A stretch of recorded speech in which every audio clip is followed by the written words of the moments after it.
वक्फ board को लेकर supreme court में लगी याचिका पर सुप्रीम कोर्ट ने केंद्र सरकार के लिए नोटिस जारी कर दिया है। और वहीं दूसरी तरफ जिस तरीके से 1995 की याचिका को भी यानी कि पिटीशन को भी यहां पर चैलेंज किया गया है। सर, इस पूरे मामले में क्या क्या दलीलें कोर्ट की तरफ से दी गई हैं और जो नोटिस केंद्र सरकार को दिया गया है इसका कब तक जवाब और क्या मतलब है इस नोटिस का, जरा समझाइए। देखिए, ये विषय है थोड़ा कॉम्प्लिकेटेड हो गया है। ये वक्फ एक्ट था जो 1995 में अमेंड करके एक नया एक्ट बनाया गया था और उसमें बहुत सारी शक्तियां वक्फ को दे दी गई थी कि वो एब्सोल्यूट पावर्स हो गए थे। उसके बाद 2025 का जो अमेंडमेंट है, सरकार ने 1995 में जो पावर्स दी गई थी वक्फ को, उसमें से बहुत सारी क्लैरिटी की है, बहुत सारे चेंजेस किए हैं। तो जाहिर सी बात है, जो वक्फ एक्ट से जो जिनको फ़ायदा होता था वो सब सरकार के विरुद्ध सुप्रीम कोर्ट भागे आए। आपने देखा होगा जिस दिन नोटिफाई हुआ है उसके पहले ही वो कोर्ट पहुंच गए। तो जाहिर सी बात है कि 1995 का एक्ट कुछ लोगों को बहुत पसंद है और 1995 में जो तत्कालीन सरकार थी उन्होंने उस तरह से अमेंडमेंट करके उनके हाथ में एक शक्तियाँ दे दी थी, वो लड्डू थमा दिया था। उसको लेकर वेस्टेड इंटरेस्ट क्रिएट हो गए और वक्फ का एब्सोल्यूट वक्फ की पावर्स हो गई, तो उसके मलाई खाने वाले बहुत सारे लोग पैदा हो गए। और अब जब सरकार ने इसको अकाउंटेबल बनाया, ट्रांसपेरेंट बनाने की कोशिश की है या एक्सेप्टेबल बनाने की कोशिश की है, तो सरकार ने बहुत सारे 1995 का जो पूरा एक्ट है उसमें से बहुत सारी धाराओं को चेंज किया, अमेंड किया है। उसमें संशोधन लाकर पार्लियामेंट से पास कराकर फिर से नोटिफाई किया। तो उसमें से 5, 7, 10 धाराएं चेंज हुई हैं, बाकी मोटा मोटी एक्ट वही रह गया। तो अब जो आज जो पिटीशन आई है सुप्रीम कोर्ट में, उन्होंने 1995 वाले एक्ट को ही चैलेंज किया है कि उस एक्ट में जो ये प्रावधान है ये हमारे अनुच्छेद 14, 15, 16, 17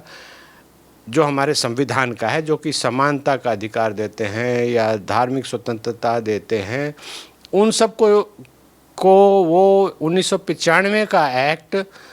कहीं ना कहीं उनको वायलेट करता है। ये प्ली लेकर आज की पिटीशन लगाई गई। लेकिन उसमें हुआ ऐसा कि जैसी पिटीशन लगाई गई तो आज जजेस ने बोला कि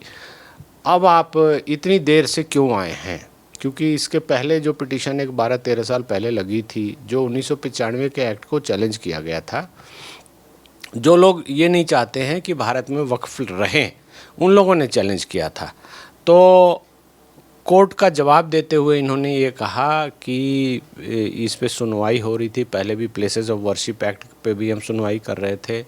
जबकि इसका कोरिलेशन जो आज की चर्चा से अलग है। मैं बता दूं कि उस समय जो चैलेंज हुआ था तो सुप्रीम कोर्ट ने ये कहा था कि हम इन एक्ट्स को यहाँ चैलेंज आप नहीं कर सकते, आप चाहें तो हाई कोर्ट चले जाएं, क्योंकि स्टेट में जो वक्फ बोर्ड होता है उसमें नॉमिनेशन की पावर को भी चैलेंज किया गया था। तो बहुत सारे लोग, बहुत सारी पिटीशंस, करीबन 100-125 पिटीशंस डिफरेंट हाई कोर्ट्स में फाइल हुई थी 1995 के वक्फ एक्ट को चैलेंज करते हुए। तो अब जब ये नया 2025 में अमेंडमेंट जो सरकार ने किया, इसको चैलेंज करने वाले जो दूसरे पक्षकार आ गए, जो वक्फ की साइड से जो अग्रीव्ड हैं कि वक्फ में जो सरकार ने अमेंडमेंट अभी 2025 में किया है ये हमको मंजूर नहीं है, तो ये आ गए। इनके साथ साथ एक पुरानी सुप्रीम कोर्ट में ही पिटीशन पहले से पेंडिंग थी जिसमें 1995 के एक्ट को चैलेंज किया गया था, और अब आज ये पिटीशन आई है जो 1995 के एक्ट को चैलेंज कर रही है। तो सुप्रीम कोर्ट ने क्या किया, जो कि अक्सर ऐसा होता है कि जो पहले जो 2025 की अमेंडमेंट की जो चैलेंज किया गया है, जिन पिटीशंस की उनकी सुनवाई हो चुकी है, उनमें ऑर्डर रिजर्व हो गया है, तो इसको भी उसके साथ ही टैग कर दिया। इसका मतलब ये होगा कि जितनी भी पिटीशंस आई हैं सबको एक साथ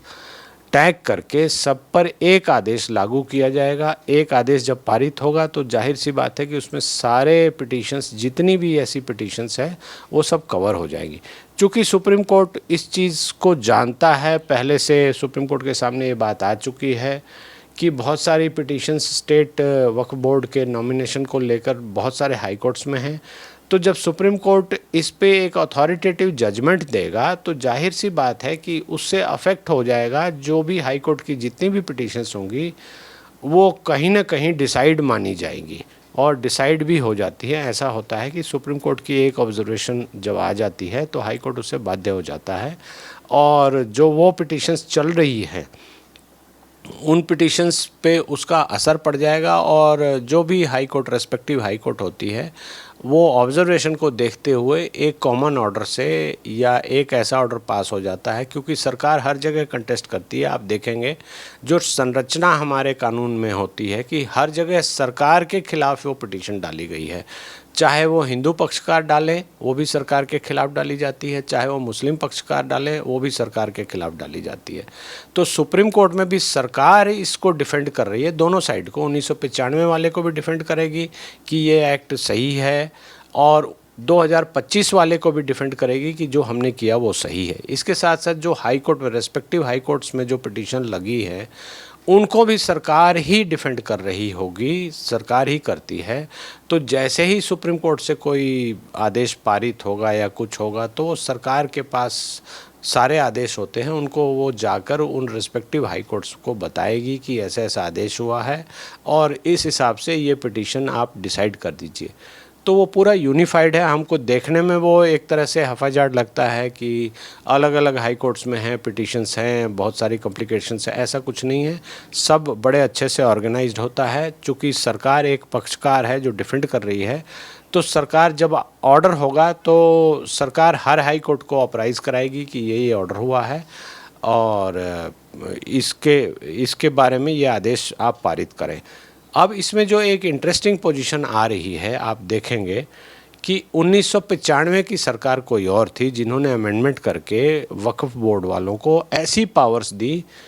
कि वक्फ बोर्ड एक तरह से 9 लाख एकड़ ज़मीन भारत की कब्जा करके बैठ गया और बहुत सारी ऐसी विसंगतियां हुई कि किसी प्राइवेट गरीब आदमी की या गांव के गांव या मंदिर के मंदिर या प्लेटफॉर्म,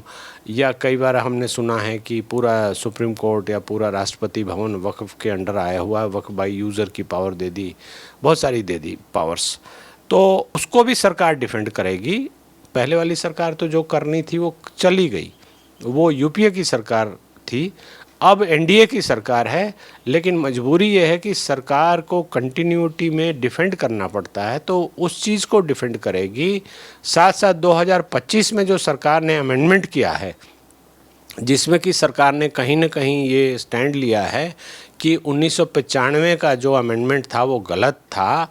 या कहीं ना कहीं उसका एक लेटेंट मीनिंग निकलेगा कि उसको हम अब अमेंड कर रहे हैं, वो चाहे जो भी रीज़न हो। तो 2025 को भी डिफेंड सरकार को करना पड़ेगा, चूँकि ये सरकार ने अभी भी किया है तो सबको दिखता है कि सरकार ने ये किया है, तो सरकार ही पक्षकार बनेगी, सरकार ही इसमें पार्टी रहेगी, सरकार डिफेंड करेगी, जिसको कि हम टेक्निकल भाषा में सुप्रीम कोर्ट में रेस्पोंडेंट बोलते हैं, यूनियन ऑफ इंडिया रेस्पोंडेंट हो जाता है।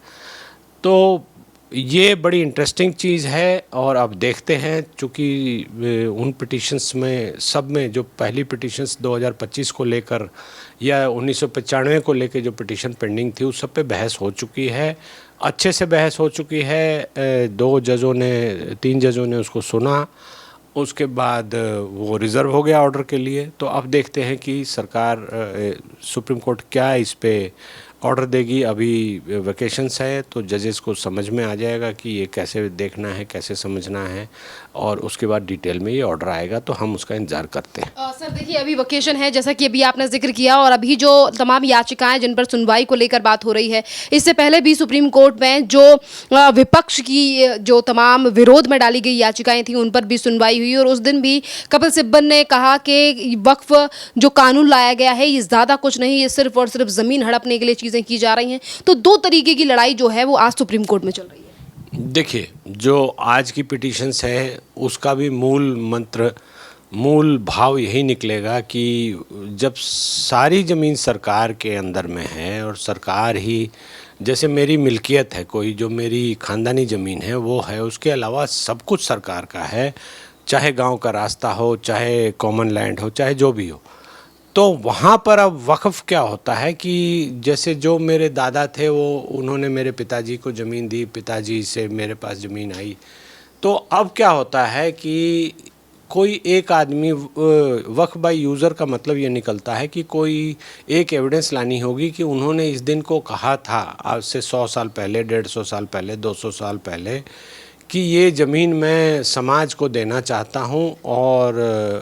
वो उन्होंने समाज को दे दी थी। तो अब क्या होगा कि वक्फ की प्रॉपर्टी मानी जाएगी, चाहे वहाँ पर राष्ट्रपति भवन बना हो, चाहे वहाँ पर सुप्रीम कोर्ट बना हो, चाहे वहाँ पर कोई सरकारी जगह ऑफिस बनी हो, कुछ भी खड़ा हो। तो उस तरह से वक्फ बाय यूज़र का एक ऐसा विंडो खोल दिया गया था जिसके अंतर्गत वक्फ जिस पे चाहे उंगली पे समान वो ज़मीन अपने पास क्लेम कर सकता था। लेकिन अब क्या है कि जो हमारा मानना है, जो हमारे संविधान का मानना है, जो हमारे कानून का मानना है कि सारी ज़मीन जो सार्वजनिक ज़मीन होती है वो सारी ज़मीन सरकार की होनी चाहिए, या तो किसी की पर्सनल मिल्कियत हो। ऐसा नहीं हो सकता कि आप कहें कि 100 साल पहले, 20 साल पहले, 200 साल पहले या 40 साल पहले कोई साहब बोल गए थे कि मैं समाज को देना चाहता हूँ, और उसकी आड़ में वक्फ नाम की एक बॉडी उस जगह को ले ले। अब उस जगह को लेकर ना तो वो अस्पताल बनाए, ना स्कूल बनाए, वो कोई मस्जिद बनाए, मदरसा बनाए, या कुछ अपने हिसाब से प्रयोग में करे। या आप देखेंगे कि बहुत सारी प्राइम लैंड पे वक्फ का कब्जा है, तो वो उस कब्जे को लेकर वहाँ पर मार्केट बनाते हैं, या औने पौने दाम में उसको लीज करते हैं, बेचते हैं, या परपेचुअल राइट्स देते हैं। तो ये बंद होना चाहिए। ये सारा जो भी इस धरती पे जो भी लोग हैं, या तो उनकी वो प्राइवेट प्रॉपर्टी हो, और जो चले गए हैं वो वक़्फ़ को देकर नहीं जा सकते। अगर वो गए हैं तो उसका कोई प्रमाण हमारे पास नहीं है, कोई विल, कोई डॉक्यूमेंट इस तरह से नहीं है। तो इस तरह से दो पैरेलल कॉमन लैंड की मालिक नहीं खड़े कर सकते। इसीलिए आज की पिटीशन में ये चैलेंज किया गया है, और ये जायज़ बात भी है, सुनने में भी जायज़ लगती है, और हमारे संविधान के अनुसार भी ये जायज़ है कि जो हिंदू लोग हैं उनको ऐसा कोई अधिकार नहीं दिया गया है। वक़्फ़ की आड़ में आप मुस्लिम अपीजमेंट के लिए ऐसे अधिकार नहीं दे सकते कि सब उनके पास जो ज़मीन चाहे जैसे भी वो ले ले और सरकार वहाँ कुछ ना कर सके। बहुत बहुत धन्यवाद सर।